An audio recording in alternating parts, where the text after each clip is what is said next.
Good afternoon and welcome to CalTv. I'm Jim Caselli. Thank you for joining us today. We hope you're staying safe and we hope you're also staying cool. On today's show, we have a very special guest that we will be getting to momentarily. We'll also have a conversation with Breanna Lee regarding the July 2020 release of the SCO-STO integrated solution, as well as other Fiscal news. As I said, we have a very special guest with us today. I'd like to welcome Neeraj Chauhan, the Chief Deputy Director and Project Director at Fiscal. Neeraj directs the day-to-day operations, and his supervision includes both the technical and business operation areas of the department. Neeraj has been with Fiscal for 5 years, and before that, spent a decade elsewhere with the state, managing several complex mission-critical services and implementing large projects. He's here today to talk about some of the new automation technology that Fiscal is bringing to the project. Welcome, Neeraj. Thank you, Jim. Good to be here today to talk about some of my favorite topics. Great. Let's start with a quick overview. What kinds of technology are we actually talking about? So, Jim, we're primarily talking about two technologies. One is artificial intelligence, AI, and the other is robotic process automation, RPA. AI, want it or not, you're living with it today. So if you have a cell phone with you or an Apple or an Android, there is some kind of digital assistant associated with it. And that's based on artificial intelligence. So there is technology behind it which converts your voice or text. It's called natural process language. So it understands what you're saying or texting, and then it has the intelligence to learn as it goes. So that's called machine learning. And for example, I use an Apple device. So I have Siri, sorry. And Siri keeps track of what I do. I have that turned on. So Siri is constantly learning about my behavior. So it knows, hey, I go to work every day. I go to the gym in the evening. I go to the grocery store. So it's learning that, and it's telling me, automatically pops up directions, or it will tell me how much time it is going to take for me to get to work. And will tell you if your life is boring. All you do is go to work and go to the gym and go to the grocery store. So I feel like AI, we live with it. And that's a technology I'm very passionate about. It's evolving very, very fast. Not too long ago, this technology was very expensive. It was not easy to get. Now it's almost commodity. You can buy a subscription. And we'll talk a little more about it, of its use at Fiscal. And then robotic process automation. I feel like this has been around for a while, even from the mainframe days. It's the unintelligent part of automation. So what this does is it will take a mundane, repetitive task, which people do, and it will replicate it. So you have to give it instructions step by step, and it's very good at repeating that over and over. And we will talk about RPA and its use at Fiscal. Both these technologies, at the end of the day, their job is to take away the mundane tasks, so us as humans can work on more complex and hopefully more interesting tasks as we move forward in the future. Okay, that sounds really promising. Maybe we should start with AI. Tell us how Fiscal is using artificial intelligence. Sure. Fiscal's artificial intelligence journey started, it's the typical use case. We are a 300 plus department. Our service center is about 50 people, but we serve 152 departments, over 20,000 end users. And on a regular basis, about 30% of those users log on. So that's about 6,000 users who frequent the system. So it was our way of figuring out a strategy moving forward, because there was no way we could match in terms of workforce, the ratios we needed to have to support the end users. So we decided on investing in AI technology, and after some research, there are a lot of AI technologies out there. We ended up IBM Watson, and it was based on the features available. So this is about 2 years ago. Features available, cost, and how easily we could procure it. We set that up, and we created a chatbot out of that. So that's a virtual assistant. Today, if you do any business online or you buy things online, you're very aware of virtual chatbots. One of the best I know of is, if you haven't interacted with, is Apple's chatbot, Apple support. Because I can tell you, there was one day I was interacting, there was some package which was late, I was interacting with the Apple chatbot, and I had a whole lengthy conversation with it on text because my package wasn't here. And at some point, I joked about something, I didn't get a response, and that's when I realized I was talking to a machine for almost 10 minutes. And I actually asked the question, are you a robot? And it didn't really answer the question, but just said, hey, I'm here to help you. So that gave me an indication of it's a robot. So our goal was to set up a virtual assistant. So if you have not interacted with our virtual assistant, it's called FizzBot. And what the FizzBot does is it will answer questions on the different modules in the PeopleSoft system. So our journey first started with trying to figure out how to best launch this. So what we did was we looked at all our modules which are in the system and looked at the high impact areas. So AP, PO, that's where we have most of the users. That's the heavily used part of the system. So we decided to go with that. But in my mind, if you look at, I think it's mostly movies and TV shows, it make you seem like all you have to do is point the AI to a text and it'll learn and just take off, like almost like magic. I can tell you it's not magic. Right? So there's science and math behind it. You have to take the effort, not just to set up the platform right, but the biggest and the hardest part for us was to teach the bot. So the first version of the bot we built, we took the approach of, we created an exhaustive list of questions and answers, and we pointed that to the chatbot.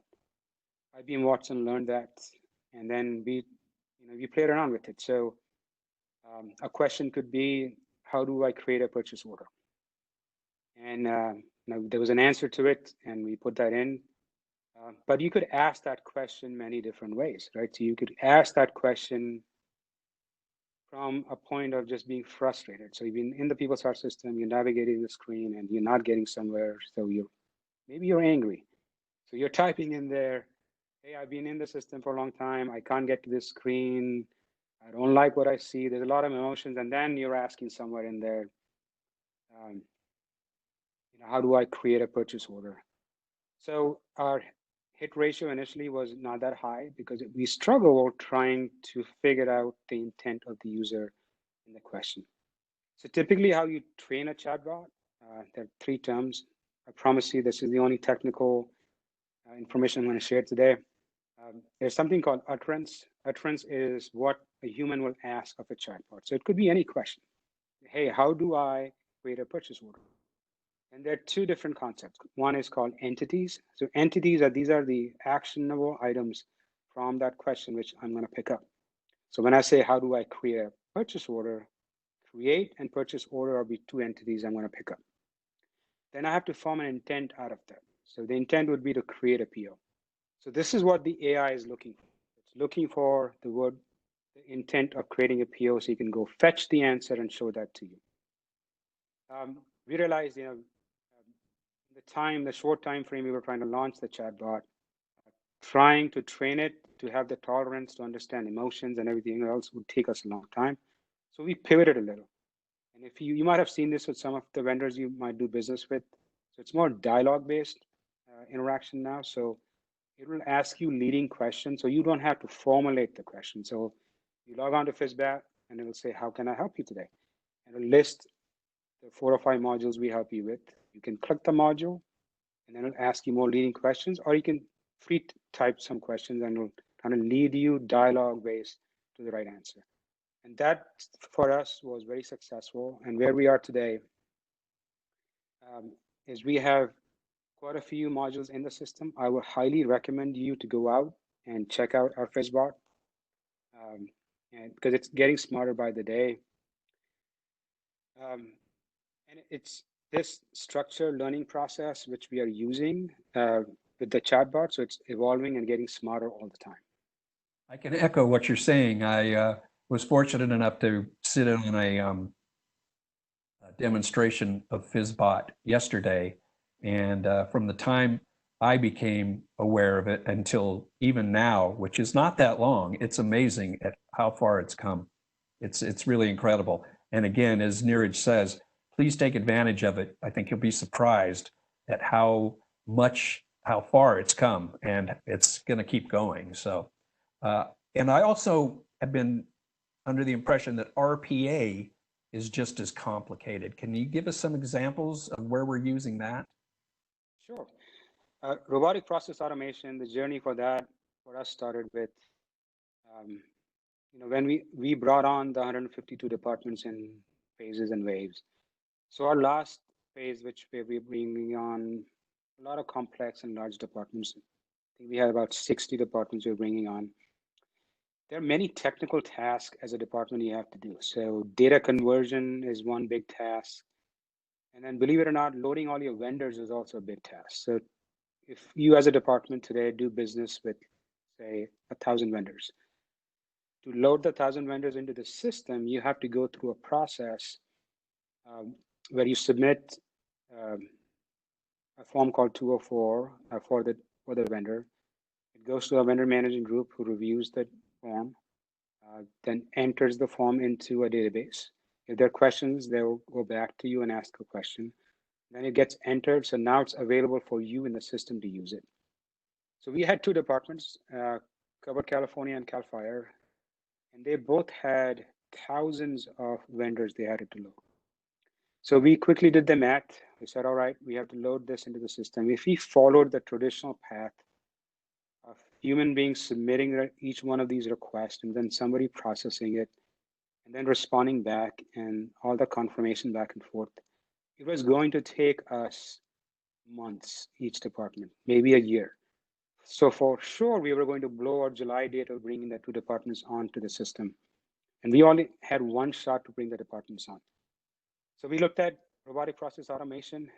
We invested in the Blue Prism software technology. There are many, many software vendors out there. All are as good. It's just a matter of picking the right one.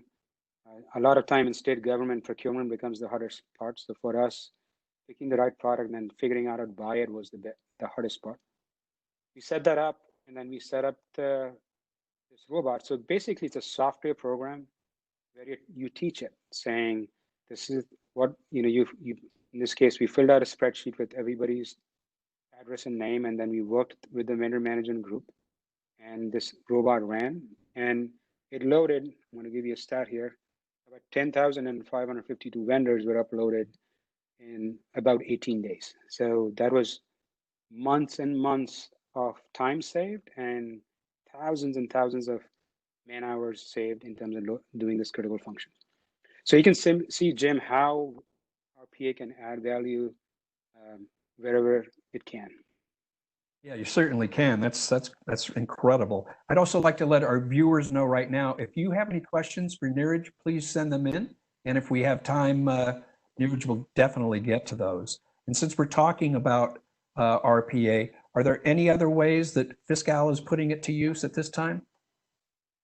Sure. So from our beginnings of using RPA to just do the mechanical function of bringing departments on, we formed a center of excellence group. We dedicated some state resources to it. We brought on a couple of vendors, and we holistically looked at what other processes surround the Fiscal system, which are being done manually today. So I'll give you a couple of examples. An example is a deposit functionality, which came on live with the controller's office. So this is a new functionality which came on. But before you could start using the functionality, there was some cleanup work the departments had to do. So we looked at RPA, and we created an RPA to do automated deposits on behalf of the departments. And that really helped department use the new functionality from the controller's office. We also used the RPA technology. So another function on some of the deeper accounting users of our system do, it's called month-end close function. So this is basically balancing your book at the end of the month, where you have to make sure everything matches, and then you have to submit a report. And so this has many, many different steps. So you have to run these financial reports, and then you have to close sub-modules. So accounts payable, accounts receivable, general ledger. And then you go to the next step where you submit a request through a ticket to the service center, and somebody from the controller's office picks up the ticket, closes the month. So this entire process could, if you have all your ducks in a row, could take 3-4 days. So we looked at how we could use RPA. So today I'm happy to report we have a tool which automates this entire process end to end. So if you have not made use of this tool, I would highly recommend it. What you do is you go into the tool, you pick the month you want to close, and the system runs the report for you. Typically what happens is you run the report. If there are any errors, you have to resolve the errors. The system will project the errors for you so you can quickly get to the right spot to go resolve the errors. Once you resolve the errors, you can run the report again, and it is error-free. Then from that point on, the month will close automatically. You don't have to interact with anybody at Fiscal. You don't have to submit a ticket. Only if there's an exception, we are going to reach out to you. So we have been using that for the last year with a lot of success. And so that's another good example of RPA we're using. What about our own? Oh, I'm sorry. Do you have more? No, go ahead. What about our own processes? I know that our fiscal IT system is pretty complex and often takes a lot of work and a lot of time for everything that we do. What about that? A great question, Jim. Yes, our IT system is huge. We do hundreds of small fixes and little enhancements each month. We do dozens of major enhancements to the system each month. And the hardest part for us is not the actual design and coding of the system, it's the testing piece.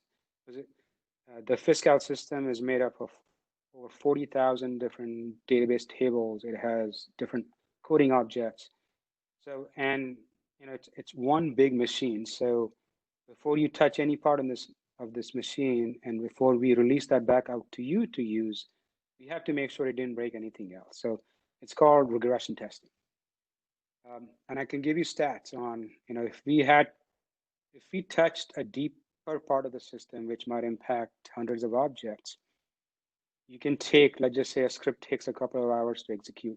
You can multiply that by 100 in terms of the effort which was needed. So if you're doing dozens of these enhancements each month, it was just not humanly possible to regression test everything. So we were using some automation tools from Oracle, which was helping us. But through RPA, we figured out how to automate all of the steps. So, which means nobody had to log on anywhere. The computer would pick up a file from a folder, load it somewhere, log onto the PeopleSoft system, navigate to the right screen, input the data, run it, and then give you the results. And all the testing team have to do at that point is look at the test results for the exceptions. You see the exceptions, you turn that around, ask the development team saying, these are the errors I'm seeing. So it took a process which used to take us months and months and turn that into weeks and days. Today, we run that process twice a week in the background. So all the fixes and daily changes which go, this is the gate check we have to do. And we have caught many errors before it goes into production. And the quality of our code has been higher. And this has allowed us to deploy changes very, very fast so you guys can use it as soon as possible. So tell me, what does it take to set up an RPA, and especially departments setting up their own RPA processes? Do they need to coordinate with Fiscal? Sure. So RPA, on the face of it, the technology, like I said, is commodity. So it's not that expensive to buy. So you don't have to do a major BCP and go find millions of dollars to go to this project. You could buy a subscription for a couple of $1,000 and you can set something up. Buying it up and doing a quick pilot and setting it up is probably the easiest part. So I can tell you our own journey at Fiscal to harden the product. So I'm talking about security so that it can run without any errors, and can run seamlessly and can produce all the results. It took us about a year to harden it, which means you have to have the right server and database expertise so you can make sure the right platform is set up. Even if you use the cloud solution from these vendors, you still have to make sure your internal business and technical processes can connect to it. And once you have all that set up, you have to train the users on how to use it. Because with RPA, it can make your life easier, but it can also take a mistake and replicate that in a couple of seconds 1,000 times. Right? That's your biggest nightmare, is if you have a code defect in there, it will make it replicate everywhere in the system, and you do not want that. So thorough testing and implementation is important. I'm aware, I've attended a couple of user groups, and I've talked to people where our departments I know have bought this technology. Our message to you is, if you are using RPA with the Fiscal system, we want to hear from you. Because not only so that we can give you best practices and maybe we can do the RPA on your behalf, but things like if you're dependent on one of our, let's just say you build an RPA with our PO system. And like I said, we do changes to the systems dozens of times each month. And I change that screen, your RPA is going to break. So you might have spent hundreds of hours building it and connecting it. A quick change on my part broke it. Well, the two approaches, one is I check with everybody who has an RPA before I make change to the system, which is not sustainable. The other option is we want to hear from you. So that's what we're trying to do to make sure, if you invest in that technology, first of all, before you invest, you talk to us. And if you do invest, we want to hear from you. And I understand we're forming a user group with the Customer Impact Committee. Can you tell us a little bit about that? Yeah, so we are trying to figure out different ways where you can give us feedback. So we have launched a new user group. The Customer Impact Committee is made up of the 6 or 7 agencies, and it's a voting member on my steering committee. So through the Customer Impact Committee, we have launched an RPA user group. We have done a couple of meetings already. We have quite a few people participating. If you feel like your department is using RPA and you want to be part of the RPA user group, send us an email. Jim, can they send an email to the change management office? Yeah, anybody that has any questions, you can always send it to your relations coordinator as well, and we could forward those questions along to the correct individual. And what else is in the pipeline to help department users? So on RPA, we are going to keep looking for new ways to help the department. So this is taking manual and maybe paper processes away, which are around the fiscal system. And we know there's several of those. So our next endeavor we are taking on is, like I mentioned, the month-end close process. We use RPA to automate that. The year-end close process is the other big process for the department. So if you are some of the deeper accounting users of the system, the year-end close process, this is your year-end close statement. So all your month statements roll into the year-end close statements. So this is how you tell the world and the controller's office and all the control agencies what your books look like. So there are policies and rules and regulations you have to follow, and then you have to submit these statements ultimately to the controller's office on some strict deadlines. We are very aware brand new departments in the system are struggling trying to meet that deadline. So on top of all the help we are providing through the service center and dedicated youth support groups, we'll be using RPA in this new season for year-end close to see what pieces we could be automating. So you have to do less and less of those things manually. And then through the RPA user group and through feedback from you guys directly, we are looking for new use cases for RPA. It could be any part of the system. We have set up internal governance on how to pick the best candidates. For RPA, a good candidate is a candidate which is where it's simple to use. So if you have to explain the use cases and you cannot explain me the business use case, I would say in less than 2 minutes, it's not a good candidate for RPA because it's unintelligent automation. It needs to be a simple, repeatable process. It cannot do complex thinking in terms of complex business processes. If that's the case, that's when we use traditional PeopleSoft coding and development for it. And then AI, that's my favorite, right? So FizzBot today, like I said, is a virtual assistant. It is answering questions. I am teaching it through the use of intents and entities. Where I want to take this next is turn on machine learning. So let me play what I see the future is, right? So you use the FizzBot, whether it's through PeopleSoft or maybe our website. We're trying to figure out many different places where we can have you interact with the chatbot.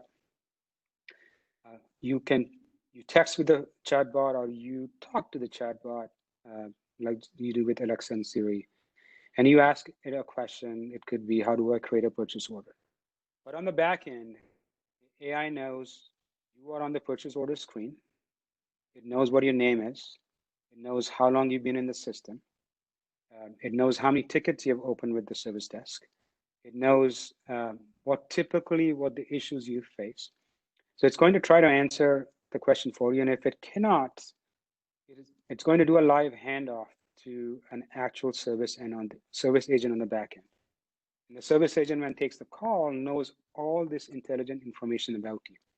So not only I'm trying to fix the purchase order question, but maybe I might realize that maybe your department needs the one-off training, and we need to maybe pull in your users because 5 other users from the same department are asking the same question. I want to use more intelligent training behind it, where the machine is learning and giving us intelligent information. So proactively, I'm giving you education opportunities. Proactively, I'm trying to solve your problem before you get to it. So that's one use case. Also through AI, any software you buy today. So for example, we use ServiceNow today for ticketing, and we use some other software for some of our software development lifecycle. All these vendors today are building their platform with some AI chatbot integrated into it. So in the future, I'm trying to look at a community of bots where the bots are interacting with each other. So no matter which bot you interact with, you're getting the same answer. No matter which bot you interact with, it knows where you are. That's the kind of ecosystem I want to build. It's going to take us a little while to get there. I know it scares my staff every time I bring this up, but I am here for the long run because I feel like this is the future. There's a commercial from IBM talks about kids today getting ready for jobs which don't even exist. They don't exist because AI is going to create those jobs in the future. And I feel like you can take 2 views to AI. There is the view of excitement on how AI is going to help you. And then there's the other view where AI is just evil, whether you grew up on the Terminator movies or you're watching Westworld or Silicon Valley, where just inherently AI is evil. AI is not evil, right? So people would make AI evil. They use bad use cases and exploiting your data. Like there's a whole dialogue on how data is being used.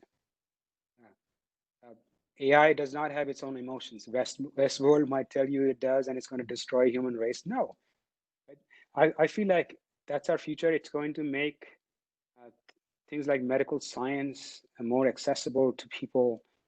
It's going to definitely take repetitive tasks and accounting and budgets, and these are some areas where there's a lot of those tasks which are repetitive, which take away from you day to day to do more interesting, maybe more deeper trend analysis work where you're stuck, filling out paperwork, signing things, and just repeating this process over and over. I want to take that and make that easier for you. So you're doing the more intelligent decision making. That's what Fiscal is about, is to help you make the best decisions in terms of budget and accounting. So you can do a lot more interesting and fun work with Fiscal. Neeraj, thanks very much for joining us today. And as you say, AI, it's here. We're all using it, whether we know it or not, to some degree. And it's great to see that the Fiscal Project is embracing it and moving it forward to help everybody with processes. So once again, thanks very much for being here. And I look forward to running into you in the hall someday soon. Good to see you, Jim. Thanks very much. Okay, so now we have Breanna Lee, who's going to talk about the SCO-STO release and the SCO-STO integrated solutions. Breanna, are you with us? Hi, Jim, I am. How are you today? I'm good. How are you? Good. So let's talk about the 2020 release of the SCO-STO integrated solution. Tell me what it's all about. Yeah. So the State Controller's Office and the State Treasurer's Office are going to be continuing to integrate with Fiscal for the July 2020 release. The July 2020 release is going to be bringing in a few major pieces of functionality to Fiscal that will impact departments. And what part of the July 2020 release will actually impact the departments? So we've grouped the functionality that's coming in the July 2020 release into 3 areas. 1, we have new Fiscal and SEO legacy integration items. 2, we have cash validation appropriation control. And 3, the plans of financial adjustment, PFA interface. And so I think it's best that we go through each of these one by one. That's a good idea. Let's start with this. How are the Fiscal and SEO legacy integrations changing? So Fiscal will be releasing 2 additional Fiscal and SEO integration items, including advances and additional TCs to the SEO legacy transactions interface, GL108. And what are we referring to when we talk about advances? When we talk about advances, we're referring to the instances where departments pay for something upfront, or in advance, so to speak. For Fiscal departments, this typically means taking money from the appropriation at the beginning of the year and then recording the budget upfront. And how do departments process advances today? So today, when SEO receives a notice of advance, a TC40, SEO first enters the advance into SEO Legacy and shares the SEO JE with the department. Departments then enter a catch-up journal to record the prepayment. And lastly, departments contact Fiscal Service Center to create a budget journal to record the changes to appropriation due to the advance. There are no changes to the current processes of agencies sending notices of advance to SEO. So what will be changing with the advances? So what is changing is that in July 2020, when SEO receives a notice of advance, SEO will enter the advance into SEO Legacy and share the SEO JE with the department. The new Fiscal Advances functionality will then automatically perform the transactions to account for the advance in Fiscal. As a result of the changes to advances, there will be no more need to record catch-up GL journals for advances or to request Fiscal to create budget journals on behalf of your department. However, departments may need to reclassify their advanced GL journals. Which types of advances do these changes apply to? These changes are going to apply to ORF, SCIF, DGS, and general advances. How things are recorded in Fiscal may differ, but the important piece for departments to remember is that the advances will be recorded on their behalf. That sounds like it's going to save departments a lot of time. How about changes to the SEO legacy transactions interface GL108? The SEO Legacy Transactions Interface, GL108, will begin to be used for TC29 SMIF transfers, SMC SMD, and for TC39 direct transfers initiated by the Fiscal direct transfer process, in addition to any previous transactions. What are SMIF transfers, SMC, SMD? To give some background, the Surplus Money Investment Fund, SMIF transfers, are used to record credits and debits related to the SMIF program. Account transactions for the SMIF transfers will now be automatically recorded in Fiscal using data from SEO Legacy. The big change for departments is that these transactions will be posted under the statewide BU instead of the departmental BU. Because SMC SMD will now be recorded in the statewide BU 0000, There is no need for fund administrators to record catch-up GL journals for SMIF transfers under their department BU as they do today. How does recording SMC, SMD in the statewide BU impact departments? Until the full solution is implemented, Fiscal is investigating ways to provide fund administrators access to BU 0000 for SMIF reporting. In You also 2019, I'm sorry. in 2019, Fiscal met with departments to understand their use cases. Fiscal, SCO, and worked together to design a new business process to make sure that departments' needs were being met. And this is just the first step of that design, as more functionality is going to be released after July 2020. And Fiscal will continue to communicate future changes with departments as more of the SMIF transfer functionality is implemented. You also mentioned changes to direct transfers. Tell us about that. Yeah. So as of the previous release in March 2020, Fiscal creates GL journals for TC39 direct transfers initiated by billing departments that do not use the Fiscal direct transfer process. Since departments such as DGS use the Fiscal direct transfer process, there is a chance that SCO Legacy and Fiscal become out of sync. How will SCO and Fiscal stay in sync for direct transfers?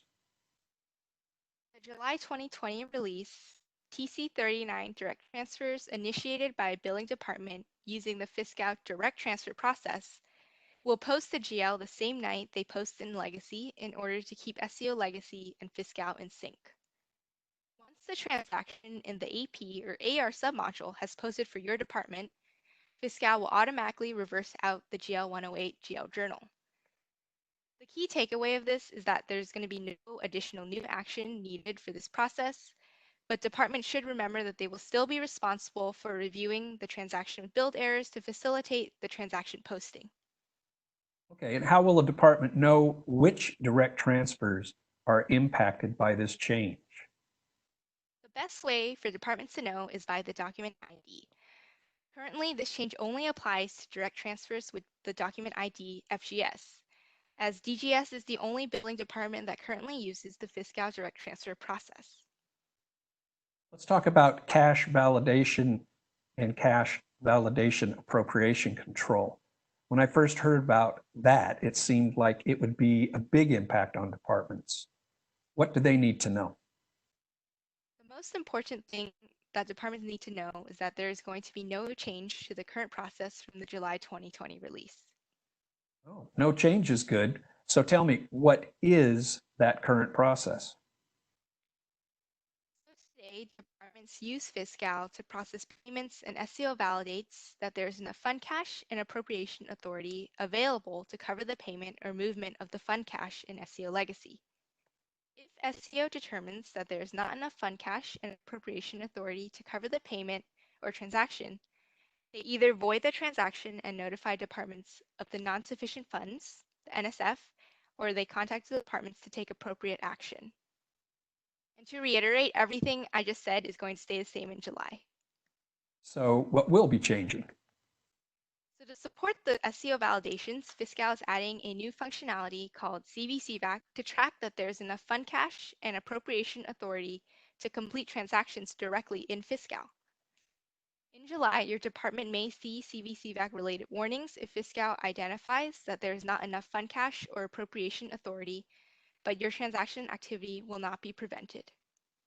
So the CVCVAC functionality is just tracking department Fiscal transaction activity, and departments should be aware of this. Is that the case? Yes, for the July release, everything about the current process is going to remain the same. In the future, there will be control functionality that's added to CVCVAC, but Fiscal will give departments plenty of notice ahead of time before these changes occur. And we keep hearing about the PFA interface. What is it about this interface that departments should be aware of? Today, departments run the PFA query or report summarizing PFA-related activities from LD, allocations, manual allocation, GL journal, and journal vouchers, and they use all this information to prepare and submit paper transaction requests, TC36, to SCO on a monthly basis. That sounds like a lot of work. It is, Jim. So in an effort to help departments with the PFA process, we will be making some changes as part of July 2020 release. The new Fiscal PFA interface functionality will allow departments to create the TC36 directly in Fiscal, and then this TC36 will interface to SEO Legacy when it is ready. And what does that entail? The process is something like this. Departments will be able to visit a new page for the PFA interface in Fiscal to review pending PFA transactions for each given month. In this page, departments can select which PFA transactions to send or interface to SEO. Fiscal will then create a TC36 with legacy appropriation values for departments to preview, showing what will be interfaced. Departments then will review and certify the transactions. And lastly, when the TC36 is ready, the transaction interfaces to SEO Legacy. And departments can also visit the PFA page anytime to review history of their PFA transactions. Let's talk about our old friends, month-end close and year-end close. How will these changes affect those? So I think it's best to break this out into two parts. The first part is for fiscal year 2019 to 2020. There's going to be one change to accruals reversal process that departments perform as part of the year-end close. To help departments with this, we will be creating training content that we're going to share with departments soon. And the second part is for fiscal year 2020 to 2021. Changes to the PFA process will impact month-end close. And we're going to share more information on these changes to year-end close for fiscal year 2020 to 2021, closer to year-end close next year. Breanna, thanks very much for joining us today. I know that's a lot of information and a lot of good information. So if you have any questions regarding this, email your questions to the CMO mailbox, and that is fiscal.cmo@fiscal.ca.gov. And once again, Breanna, thank you for joining us. We have just a little bit of Fiscal news here before we close out. We would like to remind our viewers that the Fiscal YouTube channel is available to anyone who would like to view information about new offerings and tips on how to operate in the Fiscal system. Videos include how-to sessions and demos to help answer commonly asked questions, as well as past town halls, Fiscal TV broadcasts, and more. You can also find links to videos from the main Fiscal website at fiscal.ca.gov/library/videos. We also want to give users a heads up that they can expect a lot more in the area of technology and innovation coming to Fiscal in the near future. In addition to what Neeraj discussed earlier about AI and RPA, Fiscal teams are busy developing a variety of new tools and enhancements that will help with everything from adding purchase orders into the system to new business intelligence tools to help departments create more reports with their own data. I know people here are excited about it, and we hope you will be too, and you'll be hearing more as these initiatives move forward. That's our show for today. Thank you very much for joining us. As always, we would appreciate it if you take the survey at the end of our broadcast here. We hope everybody's staying safe, and of course, these past few days, staying cool. We appreciate you watching, and we look forward to bringing you another episode of Fiscal TV in a couple of weeks. Thanks again. We appreciate it.